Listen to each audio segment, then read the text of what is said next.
In this week's Quilt Studio update, find out how I went from this plain white fabric to this colorful coral reef.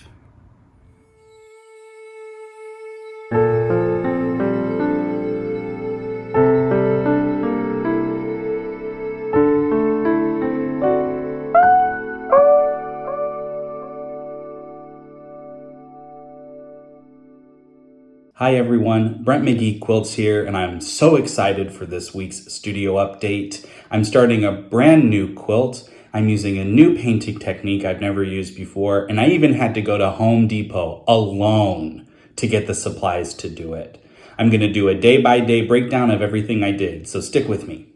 It started with eels, zebra eels. Among the many species of moray eels on coral reefs, the zebra eel might be the most eye-catching. You can see why I wanted to include it in my newest piece. These elkhorn coral also caught my eye, so I decided to add them also. With my main subjects chosen, it was time to sit down on my iPad using Procreate, a program for drawing and painting, to create the sketch of the piece. Using the time-lapse feature in Procreate, you can see how I started by drawing in the eel, giving it a nice curvy shape, putting in the shapes of the coral background, including those elkhorn coral, adding in some texture to the coral base, and making changes as I go along.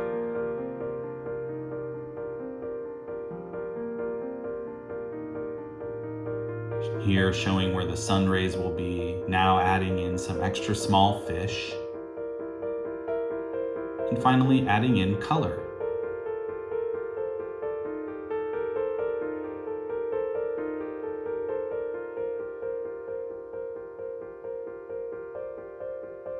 At the moment, I've got the eel orientated toward the right, looking to the left. I eventually changed this to have it on the left, looking toward the right. Here I'm adding shade to give the piece more dimension. It's one thing drawing it here in the computer program, it's another rendering it in fabric.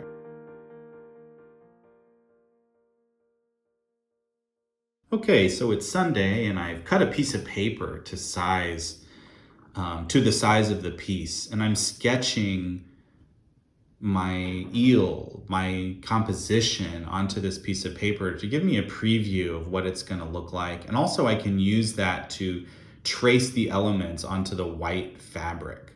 So now that I've got my size down, I've stretched some white Kona fabric onto this frame, and I'm wetting it down. And I'm using Dynaflow paints to create the blue ocean background, adding darker values as I go to create that depth. I decided I did not like working vertically like this, obviously because it drips, and I made quite a mess on my wall back there, as you can see. So being pretty frustrated with that, I knew I needed to create a frame. So that leads us to Monday, and I had to go to Home Depot by myself to buy supplies to make a horizontal frame where I can stretch the fabric. So I bought 4 sawhorses and some 1-inch thick planks of wood and a bunch of clamps. So I'm clamping the corners together, and then I'm clamping the fabric to the wood to stretch it. And I'll be darned if it didn't work out pretty well here. As you can see, there's the clamps. Very happy, feeling very profesh, feeling very real at this point, even if I do have to do my painting down in my creepy basement. So I decided to add another layer of the blue paint I wanted a deeper value of blue. So a second layer of paint never hurt. This Dynaflow paint works like a dye in that it's very thin and watery, but you don't have to rinse it when it's done. You just have to let it dry. but it keeps the fabric soft, so you don't know that it's paint. Like most fabric paints leave a texture on there, they stiffen the fabric. So this Dynaflow paint is nice in that you put it on and what you see is what you get when it dries. So I'm very pleased with it. It's a game changer for me. I plan to make several pieces now with it. Are my dye days behind me? I doubt it, but I don't know. I really like using this Dynaflow paint and I recommend it. Now I'm making a paper template of that eel, the star of the piece, adding in each individual stripe. You can see in light lines, I've made the orthogonal lines. So that means the way that I know that the stripes need to go to create that 3D effect of its tubular body as it curls around. Now I'm just taking Sharpie and marking those in so that I really have a clear definition when I go to render this in fabric of what I need to do.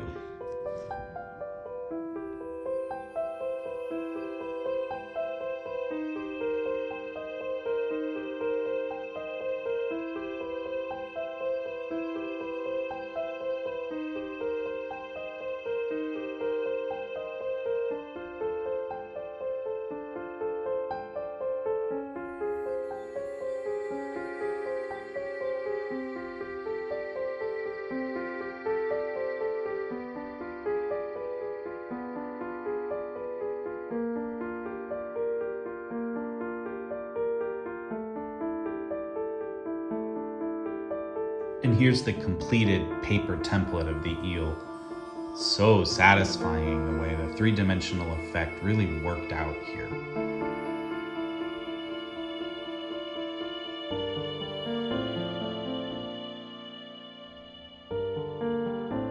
Okay, it's Tuesday and I'm back to my paper template, drawing in the individual coral polyps to get an idea of what my texture is going to be like. I'm trying to get a 3D effect with how I draw on these individual polyps. I can also use shading when I go to paint it to do that. So now I'm drawing those same shapes onto my fabric. I'm using permanent marker here.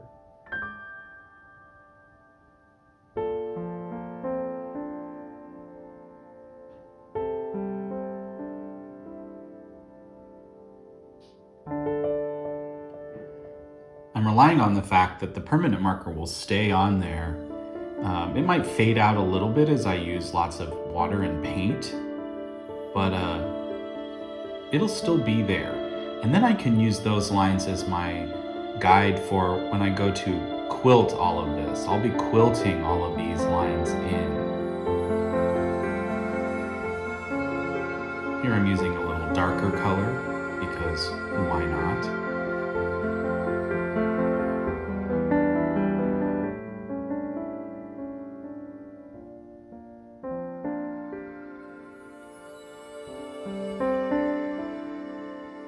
And adding in these extra lines to give it just a little bit more texture.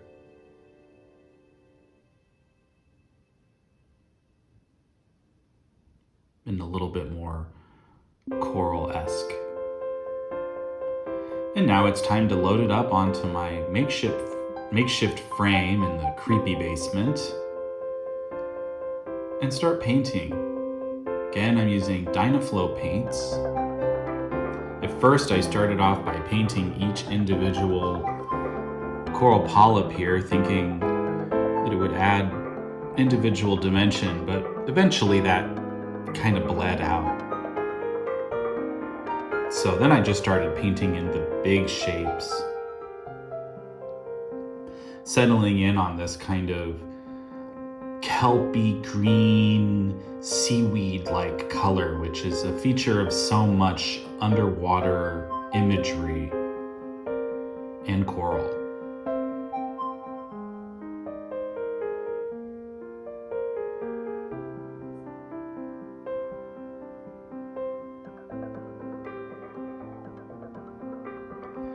Here I'm painting in black, thinking that I would be using this just using that as black fabric to applique on the stripes on the eel. But I ended up painting on the stripes, and I'll show you how I do that here in a minute.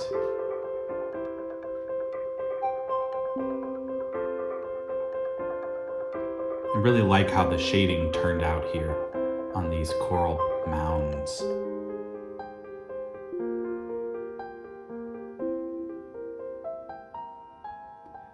Okay, Wednesday, and I'm now tracing from my paper onto my fabric. I have my paper underneath my fabric. I've drawn on these elkhorn coral shapes.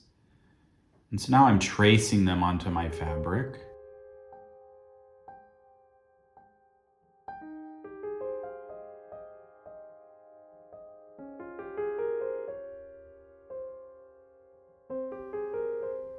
Now I'm drawing in these long-bodied fish, which will be dyed in a kind of violet color.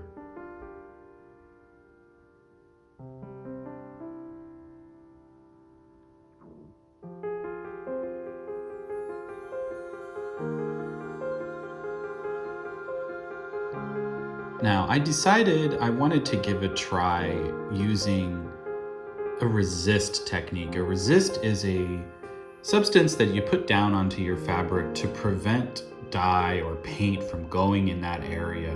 So I'm using a Jacquard water-based. Jacquard is a company that makes dyeing materials, painting materials. So I'm using their water-based resist product. Here you can see I'm applying it to the white areas where the white stripes are, because I don't want the black paint to end up there. And I squeeze some of the product on, which kind of has a thick Elmer's glue quality to it. And then I'm using this little paintbrush to really get it where I want it to be. Then you have to let the product dry. And then once it's dry, you can just paint right over it and cross your fingers that it doesn't bleed through, and you get the design you're looking for.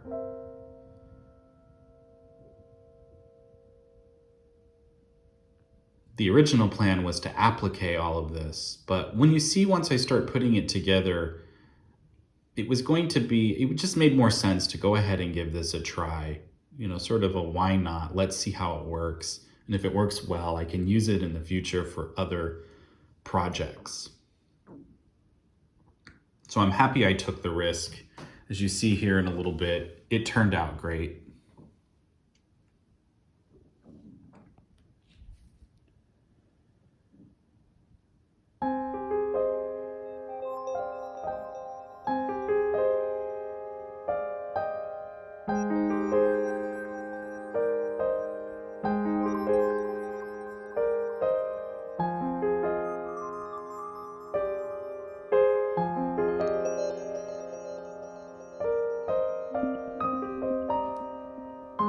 And back to my stretcher, I'm applying that black paint, applying the violet for the fish, and now painting on the coral. I had to move my fabric over there. Now with this coral, I added Hawaiian pink salt, like big salt crystals, to help give some more texture to this. I don't know if you can see those specks of salt. Next, it was to let all of that dry overnight, and now rinsing away the resist just with water. And there you go. It worked out pretty well. The lines aren't perfect, but good enough for this. I think it looks great. Next, I'm ironing all of this, which helps set them. First of all, it was a little wet, so I'm drying it at the same time, but also it helps set that Dynaflow paint, which is it's an acrylic paint. And once you've heat set it this way, you can then wash it, and it'll be wash fast and light fast. Okay, now we're back to my main piece of blue fabric, and I put down my paper template because that's the size of the piece, so I'm just marking with a pencil all the way around the borders of the piece so I know where everything needs to go. And now I'm cutting out my individual pieces and placing them where they need to go on the piece. Really, I'm laying out the composition. And this is all, I don't know, very exciting. I don't know if it's exciting for you, but it's very exciting for me to see it come together. I absolutely love this yellowish, greenish, seaweed, kelp kind of color of the coral background. I love the way this black and white stripe of the zebra eel pops in the image. It's almost giving abstract art composition here, but it's just the wild nature of the coral reef. Cutting out my elkhorn corals here, adding them in. The original image had these in orange, but in nature they don't appear orange. They appear this same kind of general marine green kind of color, and I thought, why not do a tone-on-tone moment and depict it the way it is.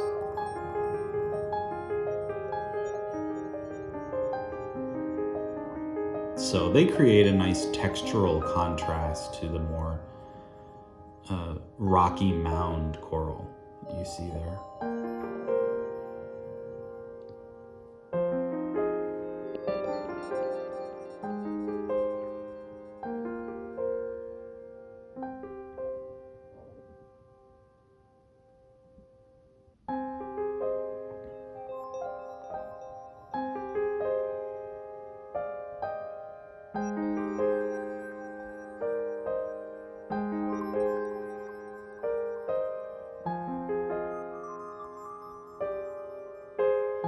Next, I'm cutting out the fish,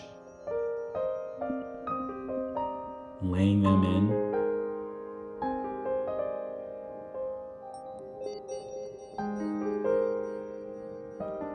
Some are in front, some are behind, but everything is pointed toward the sun there in that right-hand corner. The eel's face is pointed that way. The fish's noses are pointed that way. Again, that's a theme that goes throughout my coral reef images, where everything is pointing in one direction. It just gives it a purpose. It gives it a compositional flair.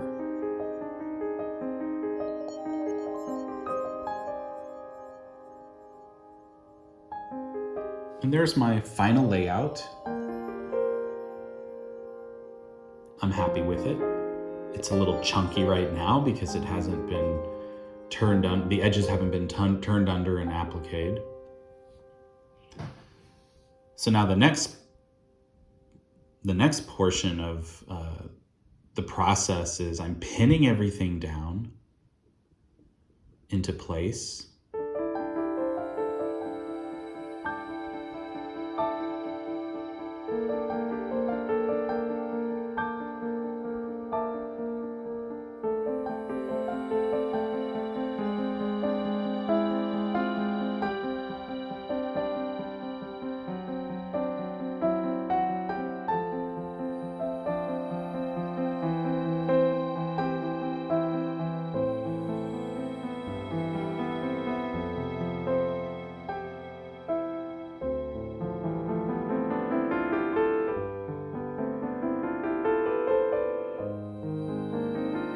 Now I'm gathering a needle and thread because it's time to thread baste all of this down. I could leave in the pins, but the problem with pins is, when you're trying to applique, because all of this is going to get needle turned appliqued down, pins will stick you and they'll come out. And so what I do is I go old school. This is a Hawaiian quilting style thing to do, and just thread baste all of this down. It's easier to work with that way. Holds everything in place. You don't get stuck. And then you just zip, zip, zip around all your edges doing your needle turn applique. So I'm making large quilter's knots.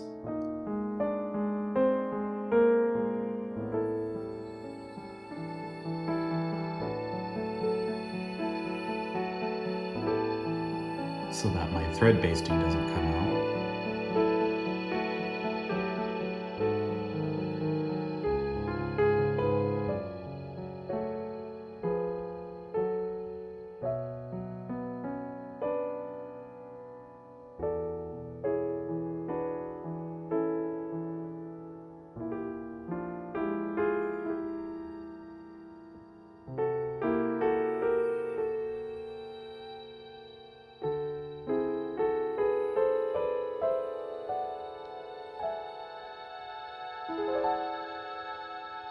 Now I'm tying off. You can see that kind of circular motion I'm doing. That's me wrapping the thread around the needle to tie it off with another knot.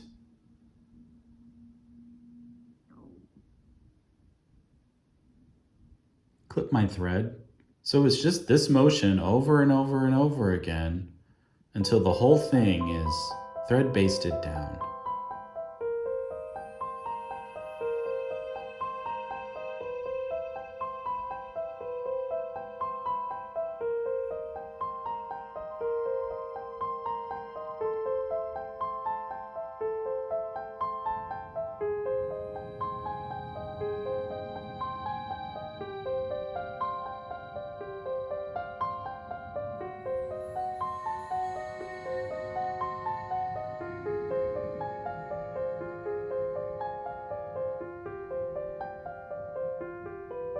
And there you can see all of the little lines of thread basting. I actually use my nice quilting thread, my Gooderman quilting thread, to do this because it doesn't get all tangled up on me as I'm working. It's just easy thread to work with. And it might be a little more expensive, but it's not that much thread, and it's really worth it to have it be convenient. And again, I don't like having a ton of different threads and things, so it's just convenient. Here you can see I've actually done some appliquing. I've actually started the appliquing. You can see my tiny little applique stitches there on the edges. Quite pleased with how it's going to turn out. I'm quite pleased to have actually started to applique this down after a week of all that painting. Nice to get back to some stitching. And so there you have it. It's Friday. I got to get to editing this video that you're watching right now. It was a week of painting, thread basting, not much time to contemplate the universe because I was busy. I'm so excited about this third piece in my Coral Reef quilt series. I hope you liked it. Please hit that like button if you did. Subscribe to the channel for more updates on all the cool stuff that I'm doing here. And per our tradition, I'm going to leave with a little piano composition that I've made just for the occasion. And we'll see you next time.